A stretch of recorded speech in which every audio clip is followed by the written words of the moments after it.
Welcome to Random but Memorable, a podcast from 1Password. I'm Anna, the producer behind the show. I'm Sarah, one of the founders at 1Password. I'm Roo, head of password manager development. I'm Matt Davey, 1Password's chief experience officer. And we're the hosts behind Random but Memorable.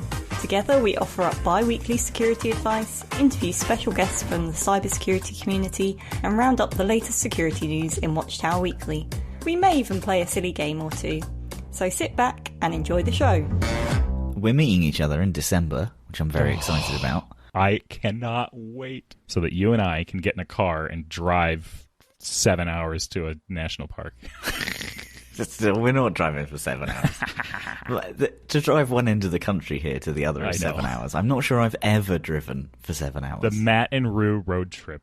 That would be just incredible. I want to come. What a lead into that offsite. I think you should record it for the podcast. We can at least climb Camelback, which is right near. After I sent that to you, right, I looked it up. Apparently, it is the most dangerous mountain in the state. Really? I was going to say, if the internet calls it an easy walk, it's likely going to almost be the cause of your death.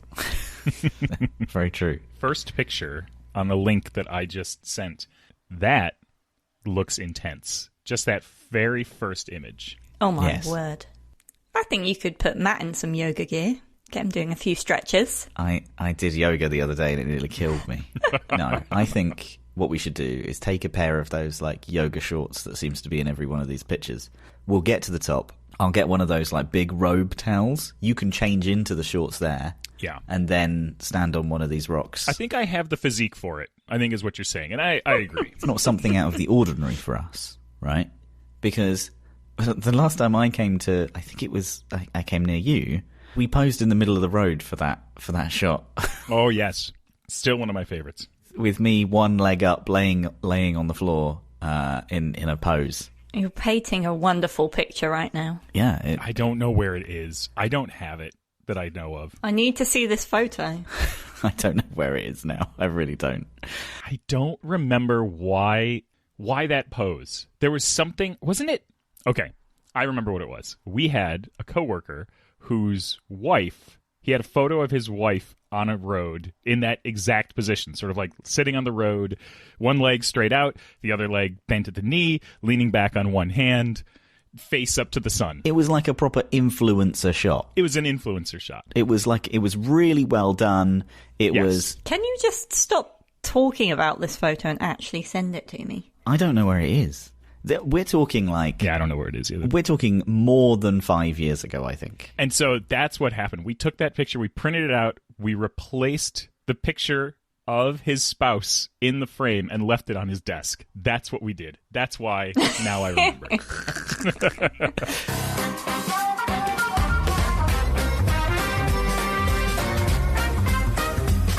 God. It's a relic. It needs to go in the 1Password museum. It is a relic. You're right. Yep. Yeah, I don't have it. I think you must have taken it. I probably did. It's on his bedside table. He stares at it before he goes to bed every night. It's on a hard drive in the closet next to me, just bit rotting. Well, brilliant term. Yeah. I think it's on your bedside table. So, before we get into the show properly, I wanted to mention the guest we have joining us a little later on, as I recently had the chance to catch up with Troy Bettencourt.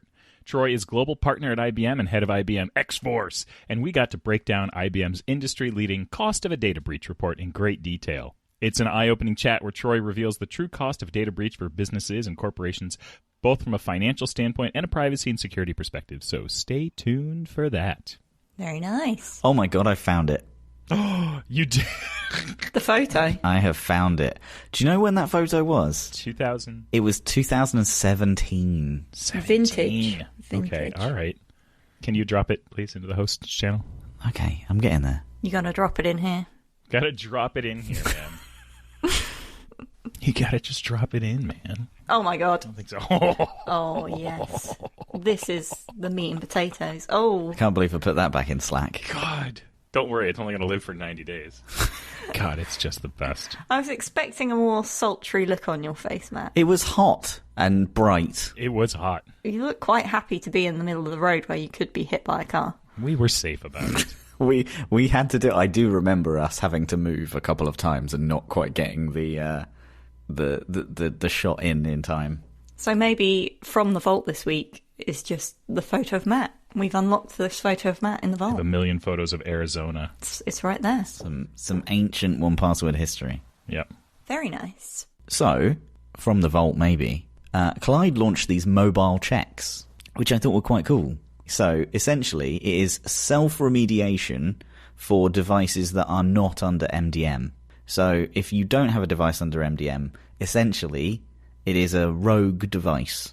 It could be running any version of iOS. I'm glad Sarah's not here, because we can add some shade on on people running old versions of iOS. Sarah's going to see this screen very soon. Oh, she just sent us a message. I miss you all this morning. Oh, we miss you too, Sarah. That was weird. It was at the exact second that I was talking about her. It was.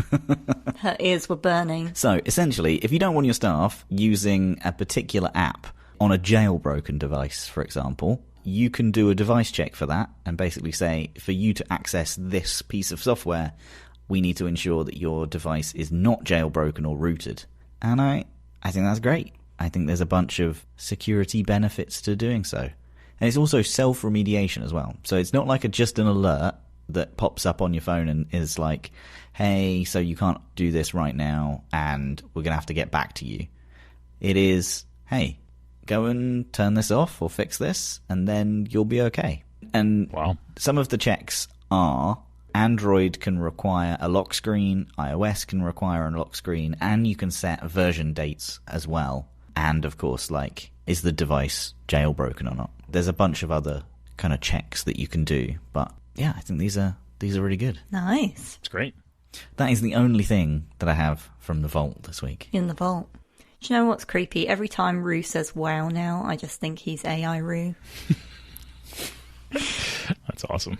Okay, shall we jump into some Watchtower Weekly? This is where we report on some recent security headlines and dive into these stories in a little bit more detail. So first up, we have a terrifying story, which you may have already heard about, because America's largest water utility has been hit by a cyber attack at the time of rising threats against US infrastructure. So American Water, great name, the largest water utility in the US, has recently disclosed that it has been hit by a cyber attack. American Water provides drinking water and wastewater services to more than 14 million people with regulated operations in 14 states. Roo, do you use American Water? No, we do not. Ah, so not all water in America is American water. No, it's not.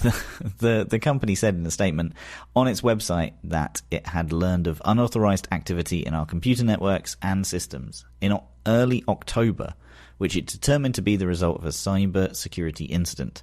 The company said that it had shut down its customer service portal and as a result its billing function until further notice, and will not charge any late fees or other fees related to billing as long as the system was down. It said it turned off the customer systems because it was intended to protect data, though it had added that it was too soon to know whether any customer information is at risk. So, as we've spoken about a number of times on this podcast lately, many of these recent hacks of major US companies have brought key online systems to a halt and created chaos for consumers and businesses.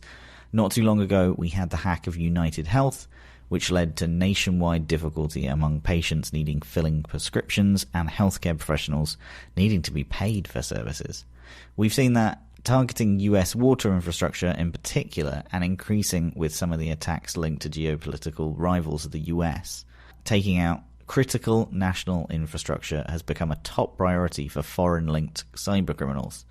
An EPA spokesman recently told CNBC all drinking water and wastewater systems are at risk, large and small, urban and rural. That's an alarming sentence to say.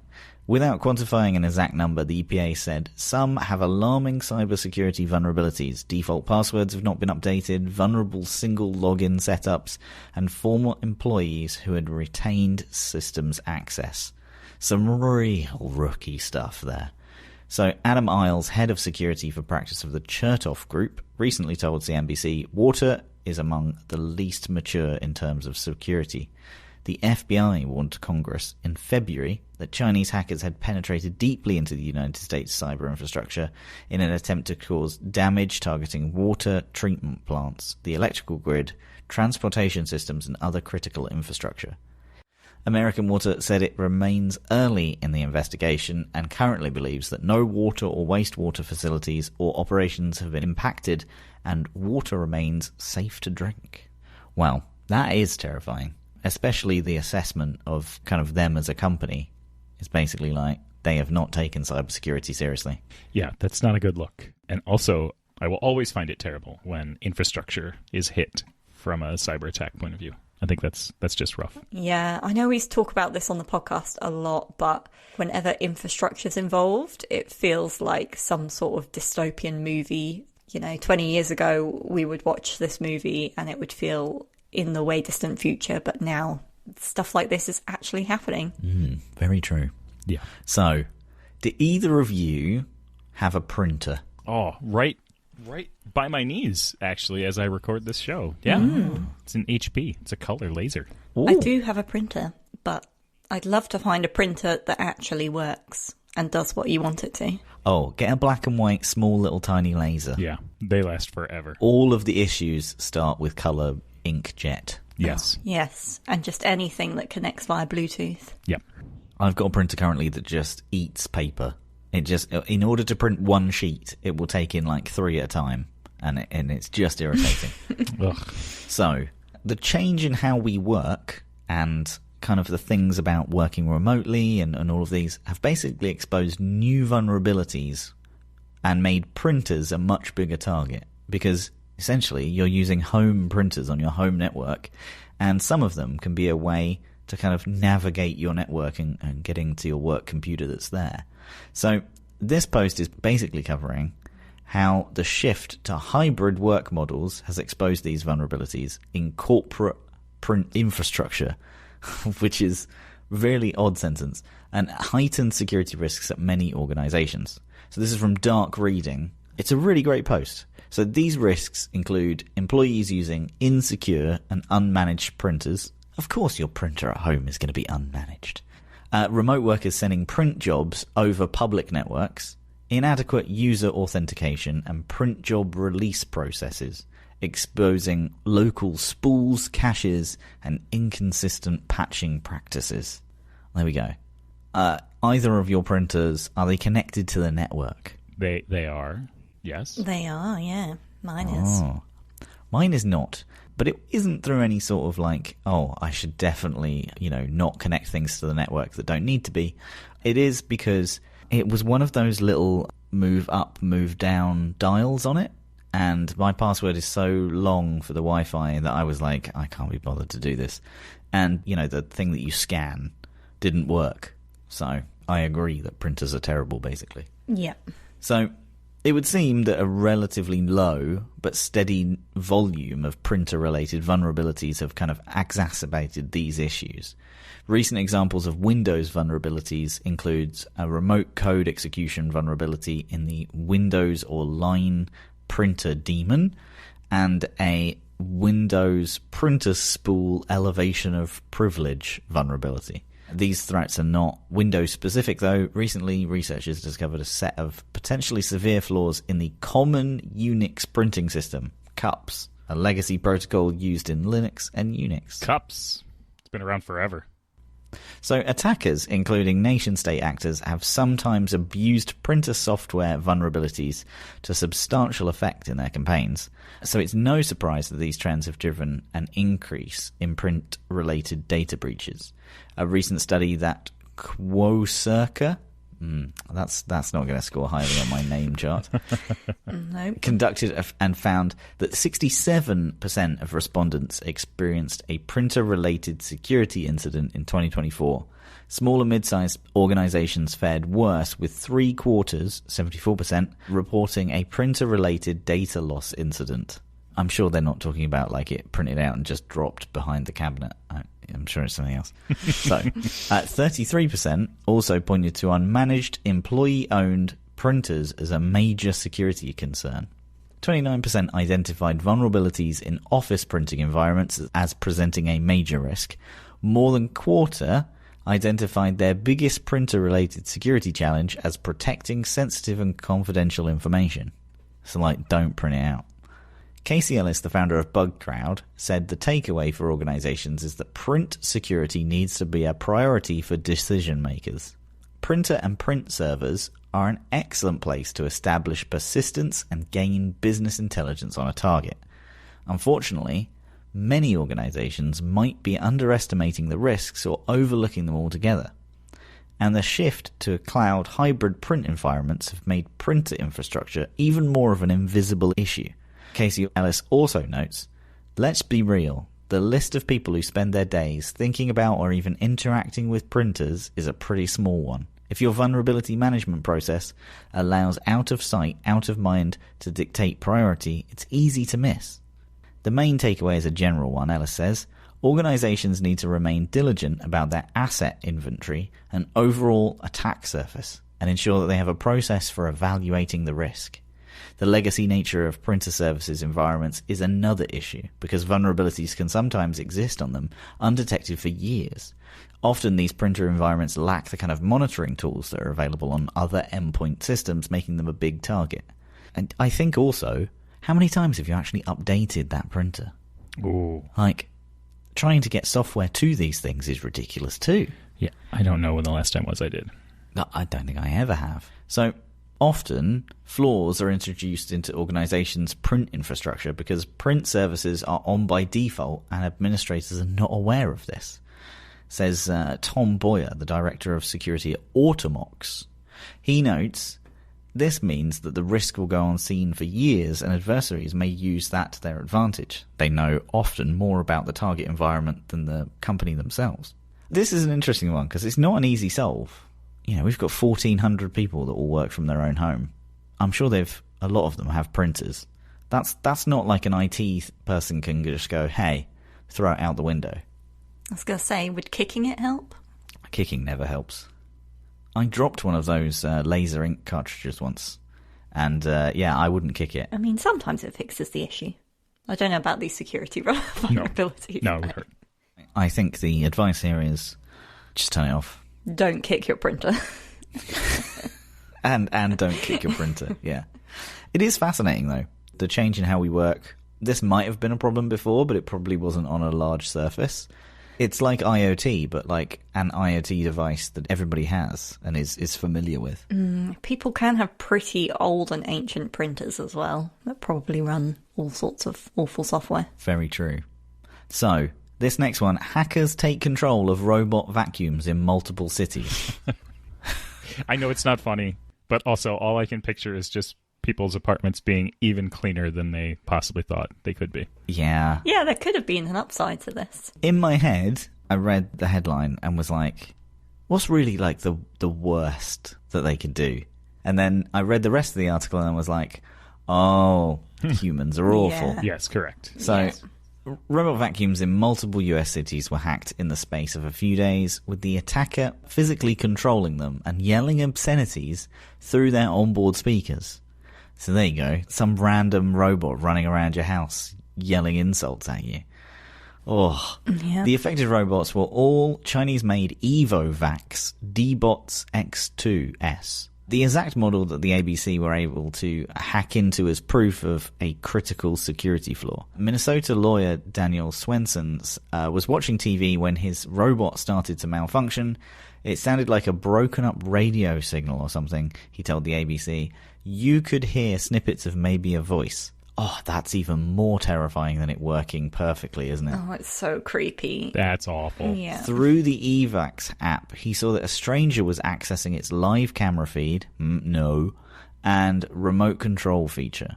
I think putting cameras on Hoovers, big no to me. Ours is, we bought the only one that is infrared, and I'm kind of okay with it doing, LiDAR and infrared, but anything else, no thank you. I don't need a video of this happening. Yeah, just get a stupid one that likes to bump into walls and start eating your cables. Yeah, it's fine.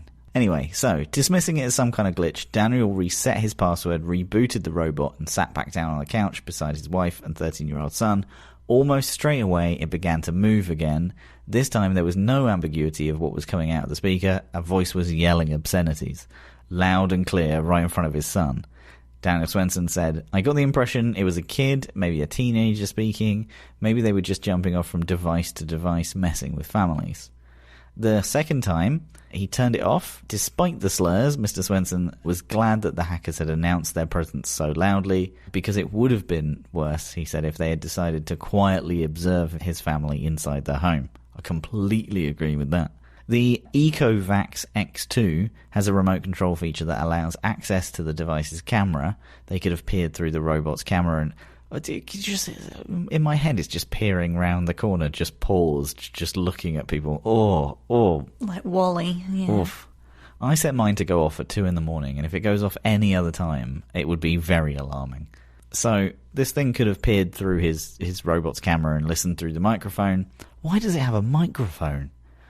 Oh. So it was a shock, Daniel said, and then it was almost like fear and disgust. And while his son didn't quite grasp the creepiness of the encounter, Daniel took no chances. He relegated the device to the garage and never switched it on again. Multiple people, all within the US, have reported similar hacking incidents within several days. And the same day that Daniel's device was hacked, a D-Bot X2 went rogue and chased its owner's dog around their Los Angeles home. Yeesh. The robot was being steered from afar with abusive comments coming through the speakers.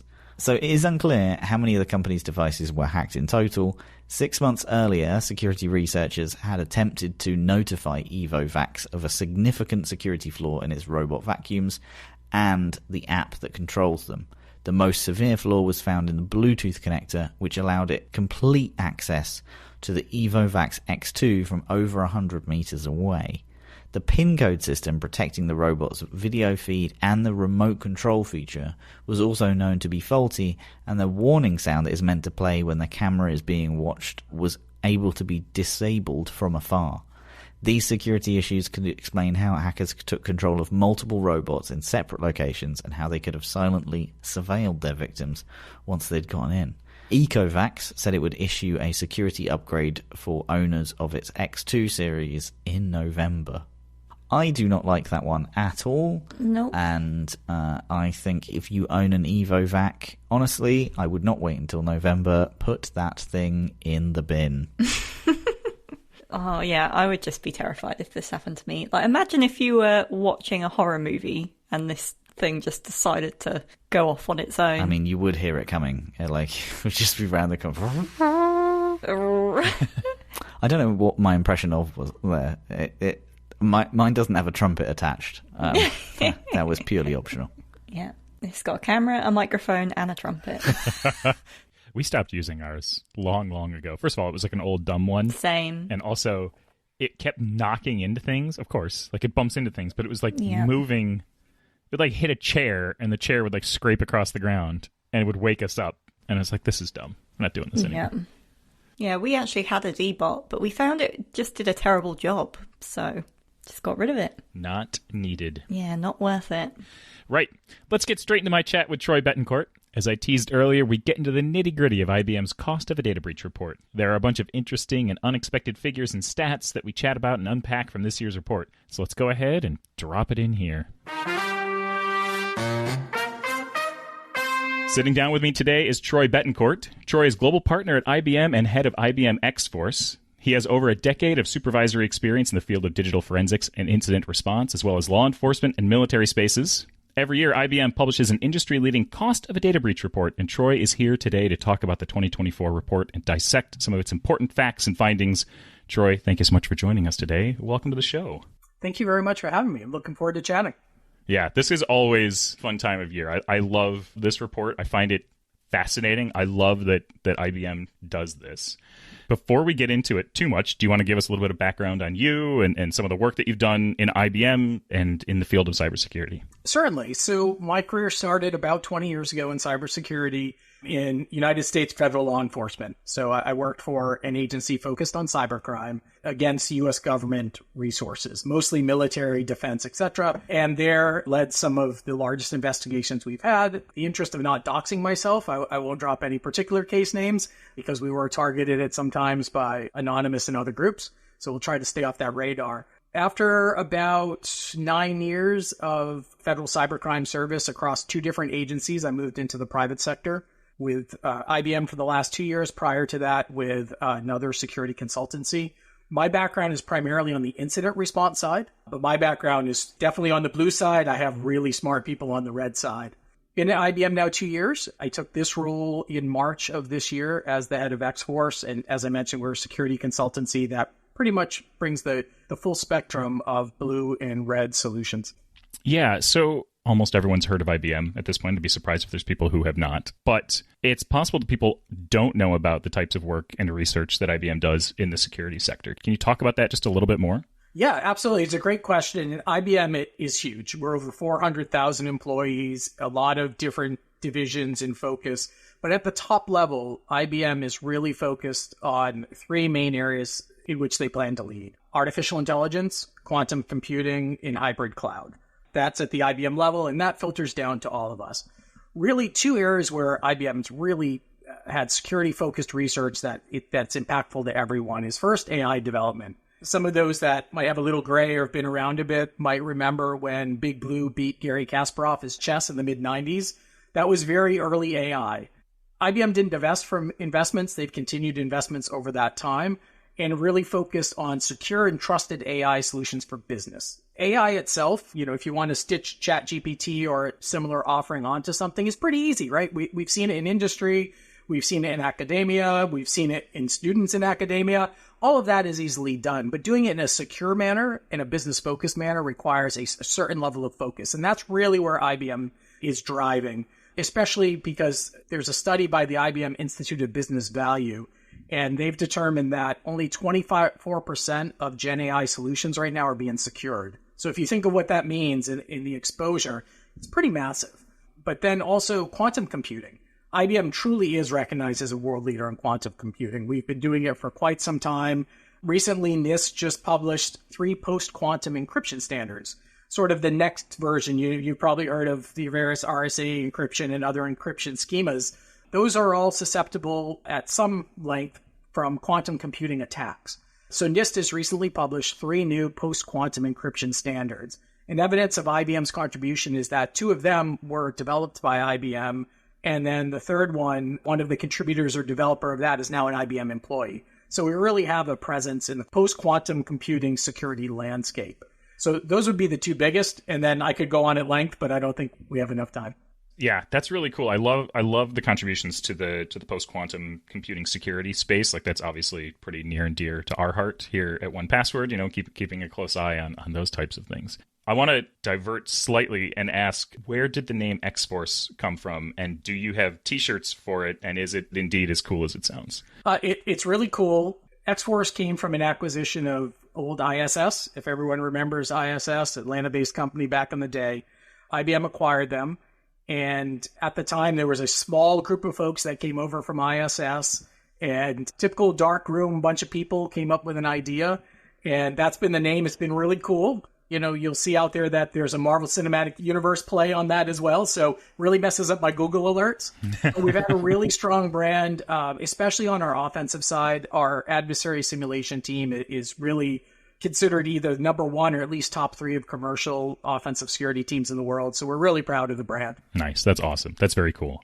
All right, let's get into the cost of a data breach report. Can you start off giving us some background on how the research is conducted and the main purpose of the report? Yeah, absolutely. I do want to preface it that we're IBM and we love acronyms. So I will try not to revert to acronyms, but it's a good chance. If I say CODB, I'm talking about the cost of data breach report. So we've been doing this report now this is the 19th year. And that alone gives a reader a sufficient amount of time to discern trends, right? A 19-year trend analysis is pretty cool. A big thing where it adds some differentiator is it's conducted by a third party, the Ponemon Institute, with whom we partner. And they survey companies that are not just IBM clients. And this is really key because a lot of the state of cybersecurity reports out there are all going to have their own aperture, as does ours. For example, if you're an MSSP and you're doing a survey or a study of your own clients, that's somehow going to be influenced. Maybe you only work with large enterprise or small business, or maybe you skew towards a sector, financial services or industrial. So it narrows that aperture. Product companies, again, there it's probably going to be focused on customers of their product. So that might, again, be skewed by industry or business vertical.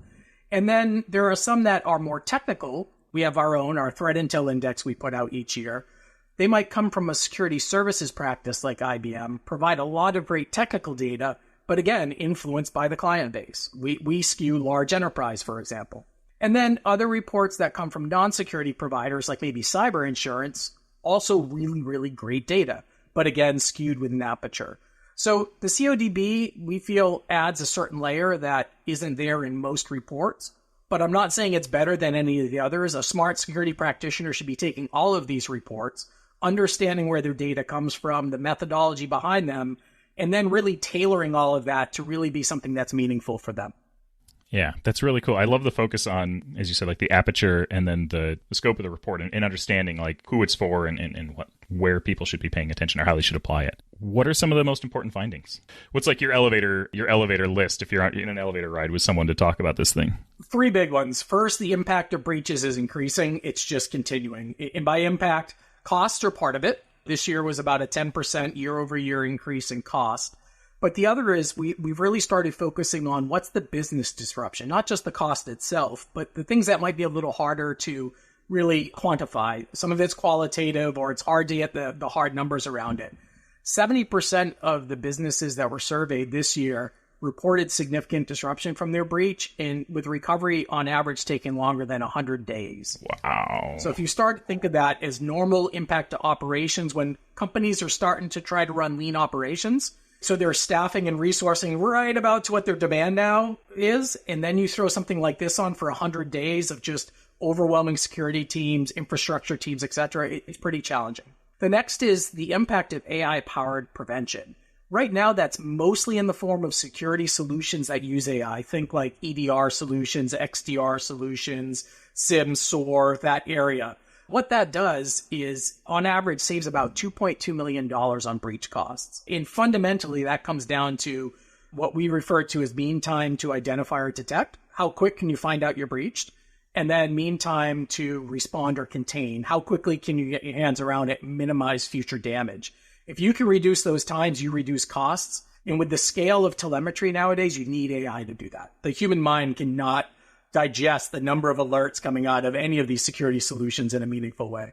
That mean time to recovery is unbelievable. Like almost over a quarter of the year spent trying to recover from a breach is wild to me. That's a huge disruption. It's insane, isn't it? Wow. Take everything else out of it. If you're a business, that's 100 days with a lack of laser focus on your objectives and your business operations. You're diverted focus and resources to responding or recovering from an incident. Yeah. Wow. And then one more, the data theft. Yeah. Okay. Yeah. Huge one, right? Everyone's ransomware. Still important, still a risk, not minimizing it. But most of our report and most others have seen a decline in the use of actual ransomware. Think the malicious code that will ransom an organization, encrypt data. Several years back, you started to see like ransomware and data theft, and then you moved into other threat actor activities. But data theft still continuing to be a key objective. It's getting harder and harder to get ransomware to work impactfully with security tools getting better. But data theft is still pretty easy. A lot of large enterprises struggle to know where their data is across their disparate enterprise, especially hybrid if they're cloud and on-prem and multiple cloud providers. And the other is understanding the sensitivity and classification of that data across an enterprise, especially if you're now 30, 40 years into an IT operation. There's a lot of legacy debt there. There's a lot of stuff stuffed in little dusty corners. And that's really where we're seeing a lot of impact. Yeah. Wow. I really expected you to say more about ransomware. I really did. Like, it just seems like it's the thing that's always in the news. I think it's really important, though, to sort of hit that point that, like, data theft is still one of the top 3 things that companies have to watch out for. Okay. Does the report get into causes of data breach? And, like, are there any new trends in the cause area? Yeah, I don't think we've seen significant changes. We've seen continuation of trends. One, as I mentioned earlier, reducing the mean time to detect and respond, massive. That can save you up to $2 million a year just in breach costs by shortening that. The other, though, really is we keep seeing stolen credentials, whether that's through info stealers like Raccoon and some of the others, whether that's through compromised breaches, the large ones that we've had over the years, or maybe even targeting an employee at home that uses that remote device to log in and would have credentials maybe stored in a browser, let's say. That makes it really difficult because once the threat actor can leverage legitimate credentials, especially if they're domain administrator or a privileged account, it can be really difficult for a security team to discern what is legitimate activity versus illegitimate activity, which then slows response, which then increases cost, et cetera, et cetera, et cetera. So it's like if you have to break into a house, the easiest way is to steal the keys probably, right? Why go through figuring out how you're going to get through a window or a lock? If you can just steal the keys out of somebody's pocket and walk in, same thing for threat actors. It's the easiest way in, and they're all about minimal work for maximum financial achievement. Yeah. Are there any notable differences in the cost and the frequency of data breaches across different industries? And like, what sectors do you think are the most at risk? Yeah, I think we see one clear outlier. The most targeted industry with the highest cost is healthcare. It's 60% higher than the next closest market. And if you really think about it, that makes sense. Our own intel data, the COD, cost of the data breach data, competitor reports, etc., really show that threat actors are trying to target industries where disruption will have a significant impact. The goal is to get a ransom. So you've got to make pain felt by the victim. Healthcare is a really easy one. You're literally impacting people's lives. We've all heard the stories of hospitals that then had to shut down and reroute emergency services to other hospitals. And as you know, any extension in the time in an ambulance could have an impact on somebody living or dying. So that does make sense. The next closest markets in order are financial, industrial, and technology. And if you think about those markets, that aligns as well. Financial disruptions impact a lot of people, and there just so happens to be money in finance. Industrial, again, if you can think critical infrastructure type industrial, as well as large-scale manufacturing that could disrupt supply chains and national economies. And then technology. If you're a technology provider that services a large number of consumers or businesses and you can be disrupted, it's very impactful. Yeah. It is gutting to hear that healthcare continues to be targeted. It seems like one of those things that would be off limits and that everyone would just sort of silently agree that this is not something we're going to go after. It's really disheartening to hear that that's not the case. It really is. And there was one a couple of years ago. It was out of one of the Scandinavian countries, if I recall. To make it even worse, it was a mental health provider, and all the records were compromised, and the threat actors started reaching out to the patients individually and threatening to disclose their mental health treatment records to family members, employers, etc. And I just thought, how dirty is that? You know, is there no lower bar that they won't cross? And clearly it appears there's not. Oh, gosh. Okay, let's talk about cost. So what's the average cost of a data breach in 2024? I realize that the report covers a lot of different sectors and industries and things of that nature, but I'd love to know sort of like average cost and sort of the distribution of costs around detection, response, and recovery. Yeah, so the average cost is $4.88 million globally. The report's pretty extensive. As you know, when you look at it, we break it down by, I don't remember the total number of countries this year, but pretty extensively by country. So you can look if there's anything regional or impactful in the particular countries in which you operate. We also break it down pretty heavily by industry. But also we categorize the four main components this year contributing to cost. One is lost business cost. What are those costs that you're impacted by because your business can't continue to operate? So that could be disruption, revenue losses, system downtime, customer churn, reputational damage. This has remained relatively flat, a couple % increase this year. Detection and escalation, which is the traditional thing we think of when we talk about response, forensics, investigative activity, audit, crisis management, communication. These costs have risen about 33% since 2019. So definitely seeing some costs there. And that's really notable because cyber insurance generally has driven down response costs because they've tightened the rates at which they'll pay outside providers. So to have that significant of an increase while also seeing significant down pressures on costs really shows that the costs are still on an upward trajectory. Post-breach response, that is, think like staffing help desk, credit monitoring for victims, identity protection, new accounts, credit cards, all of that. They've increased about 26% since 2019. And the biggest jump is in notification, and that is emails and letters going outbound to consumer victims of the companies that were breached, regulatory compliance, things like that. They've jumped 104% since 2019. But I should note that they're only 7% of the total cost, so 100+% increase on a small number isn't huge. But I think it's a clear indicator that we're seeing a lot of more regulatory controls around data breaches. You go back to 2019, you didn't have a lot. I mean, between then and now, we have GDPR, CCPA, the Brazilian data privacy regime. New York has one now. You just start adding all of the others, and you can see why those costs have probably increased. Yeah. Wow. You touched on this a little bit earlier, but like, what are the modern challenges facing organizations when it comes to protecting and navigating data breaches? You talked about AI actually helping here, which is wonderful. Are there other technology advancements that are making it easier or more difficult for even the most profitable corporations to deal with these breaches? Okay, this could be an entire research or dissertation. I think there's a lot here. But to the second part, are technology advancements making it easier or more difficult? I think it's a bit of both, right? On one hand, security practitioners like myself and the folks that work with me have never had more powerful tools at our disposal. You know, I think back 20 years ago, what we had versus what we have now, what operating systems did as far as recording information and the data and the logging and the fidelity. It is insane what we have access to.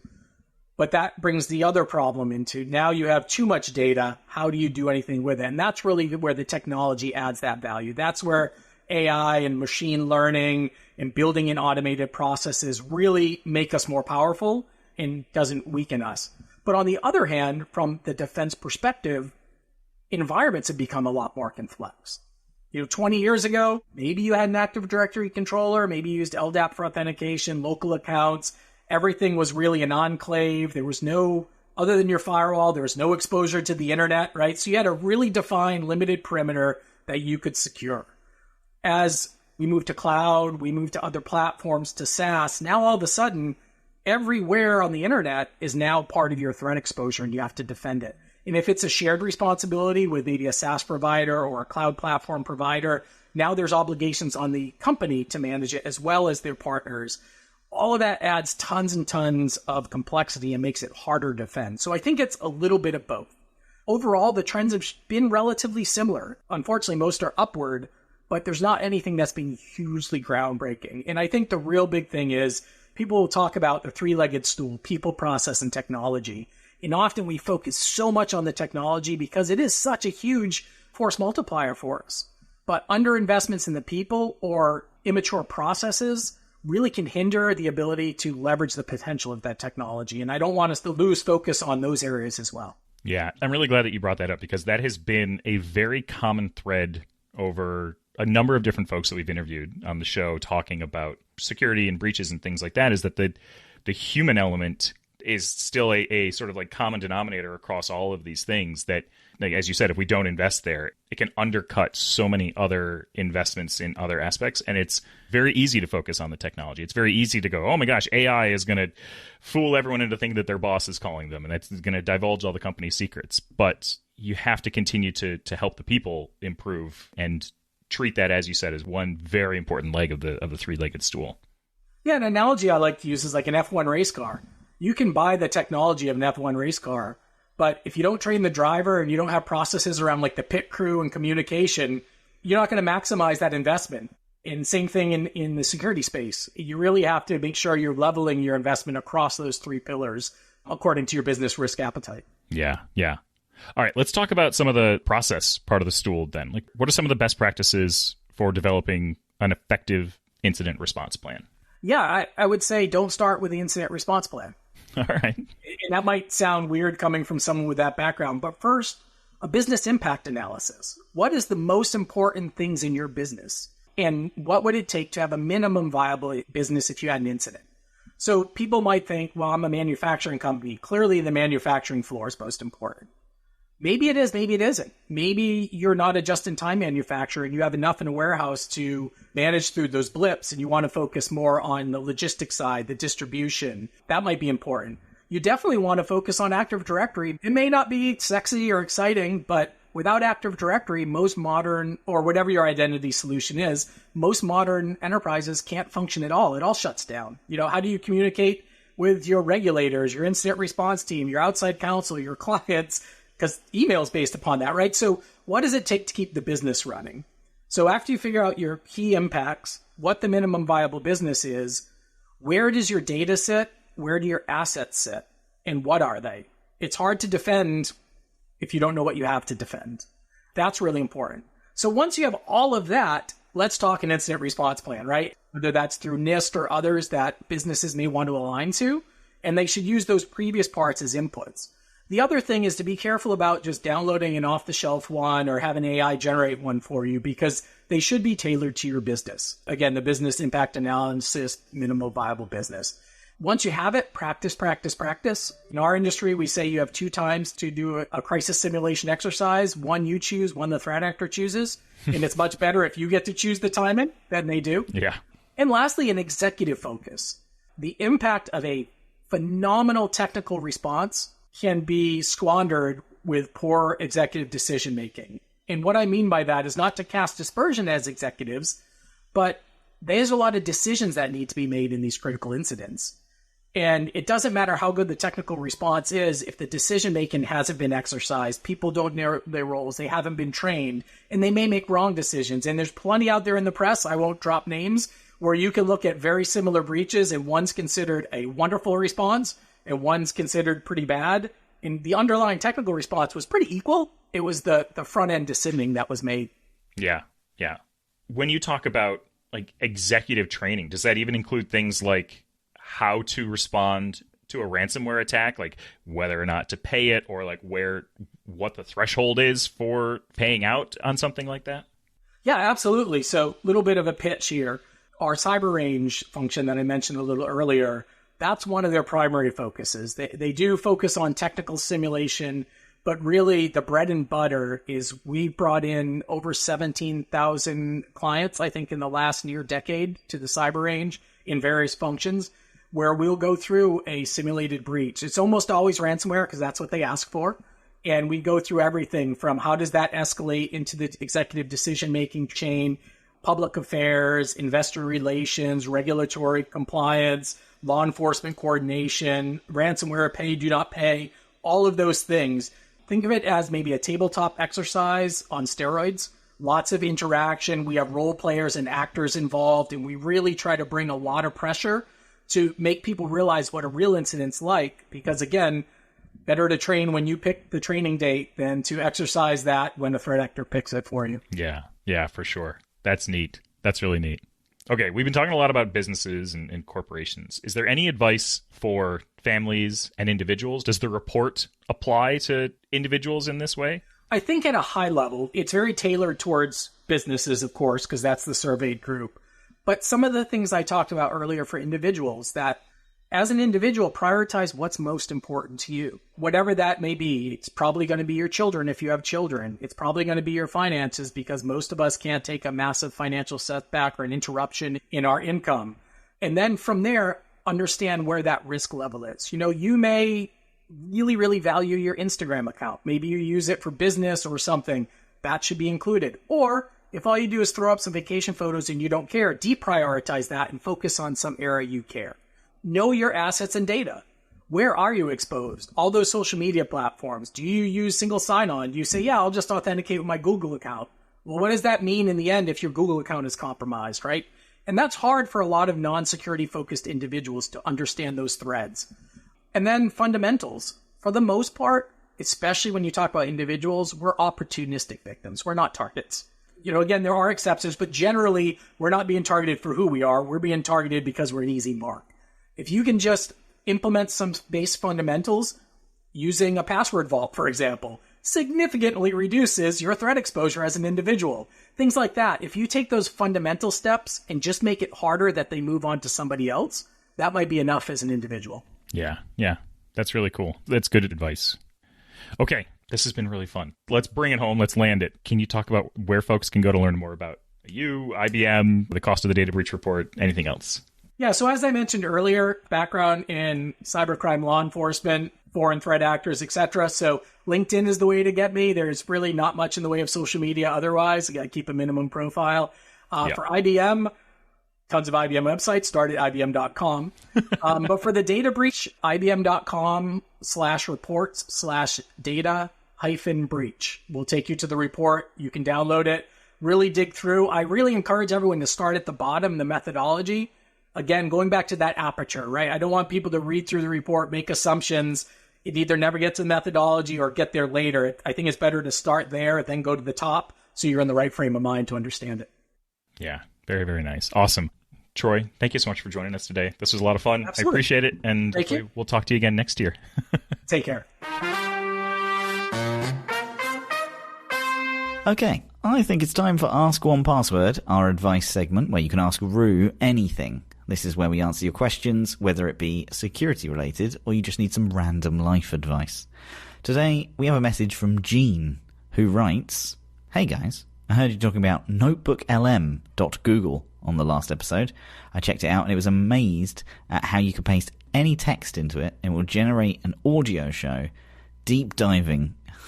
I enjoy that phrase being used because they constantly say this is a deep dive into whatever text or whatever file you upload to it. So I thought it might be fun to have 1Password's updated privacy policy. Oh God, did we email this customer about our updated privacy policy and he made a podcast about it? Yep. This is what has happened. Okay. Can I say, Jean, this is brilliant. Thank you very much. I haven't even heard it yet, but you're a legend. I wanted to give you the audio file so that you can listen to it and you can see what you think about this new AI notebook. Okay. Can I ask how long this is, first of all? So it's 14 minutes. Oh my God. We're not going to listen to all of it. Ooh. Okay, I'll take it away. Here's the audio file. All right. Let's dive right in, shall we? Dive straight in.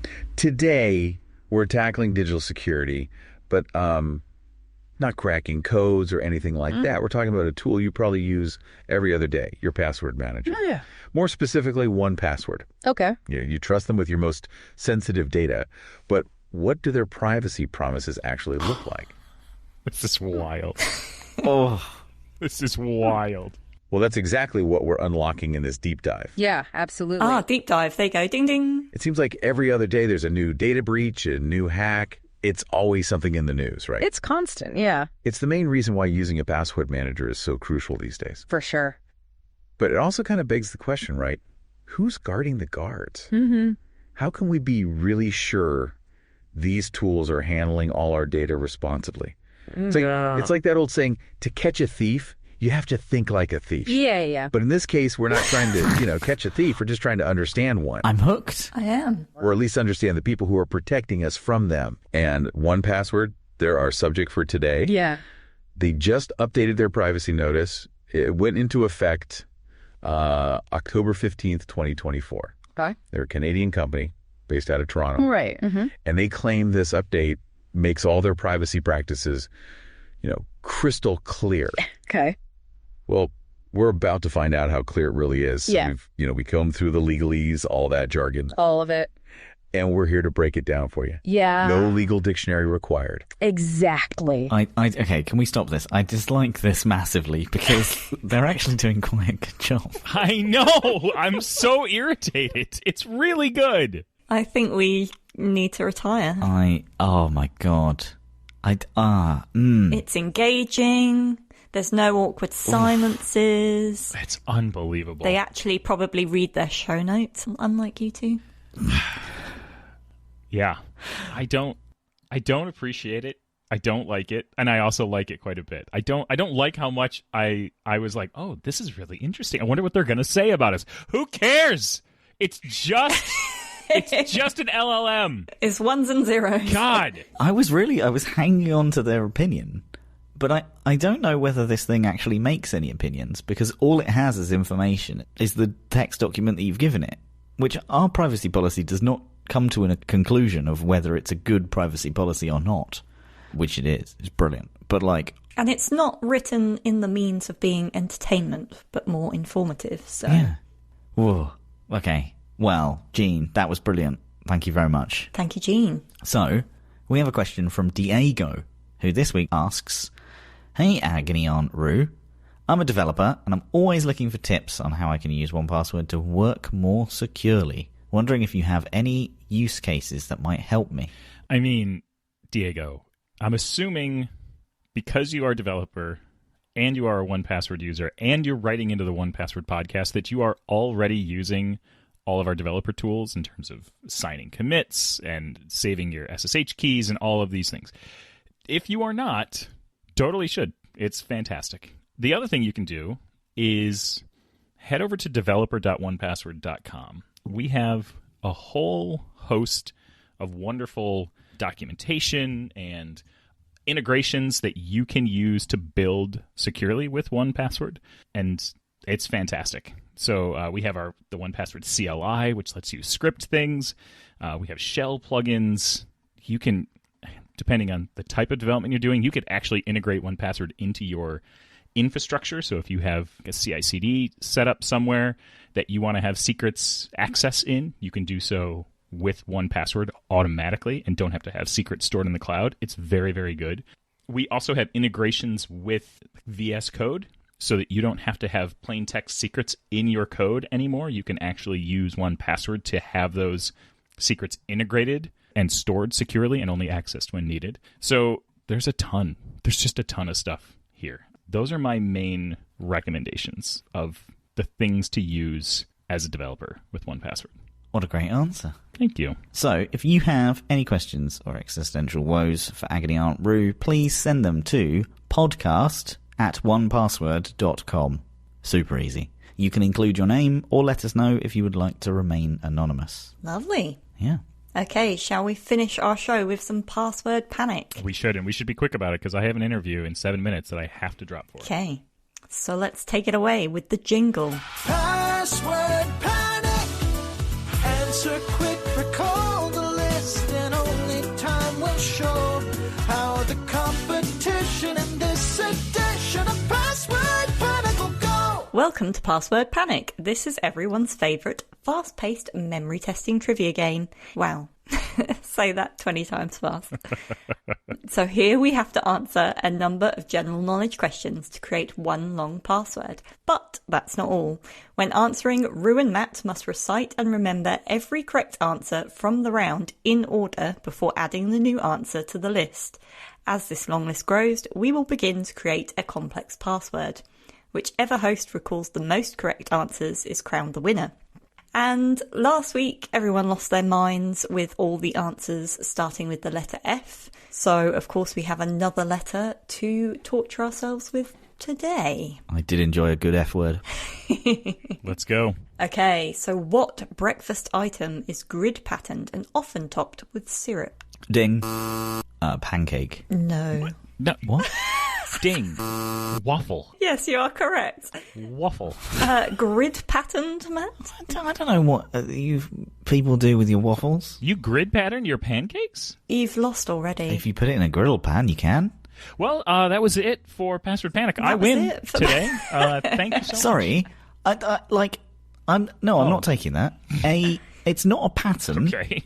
Is it? Okay. It is a mould. Oh, dear. A waffle Yes. is 3D. Semantics. It's not a pattern. It's not like the grid is drawn on. It's moulded. You are so pedantic. Excellent. Well, anyway, let's keep going then. It's not my fault that you word these wrong. Let's go. It's my fault. Let's go.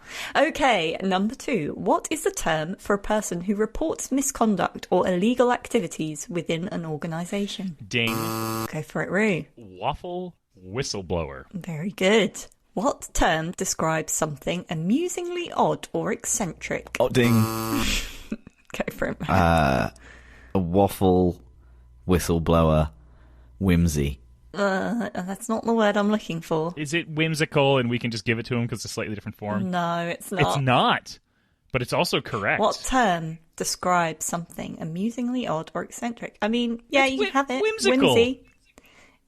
I was looking Yeah. for wacky, but I'll give you whimsy. Yeah, whimsy is much better anyway. It's a better answer. Let's keep going. Okay, correct, Matt. Next up.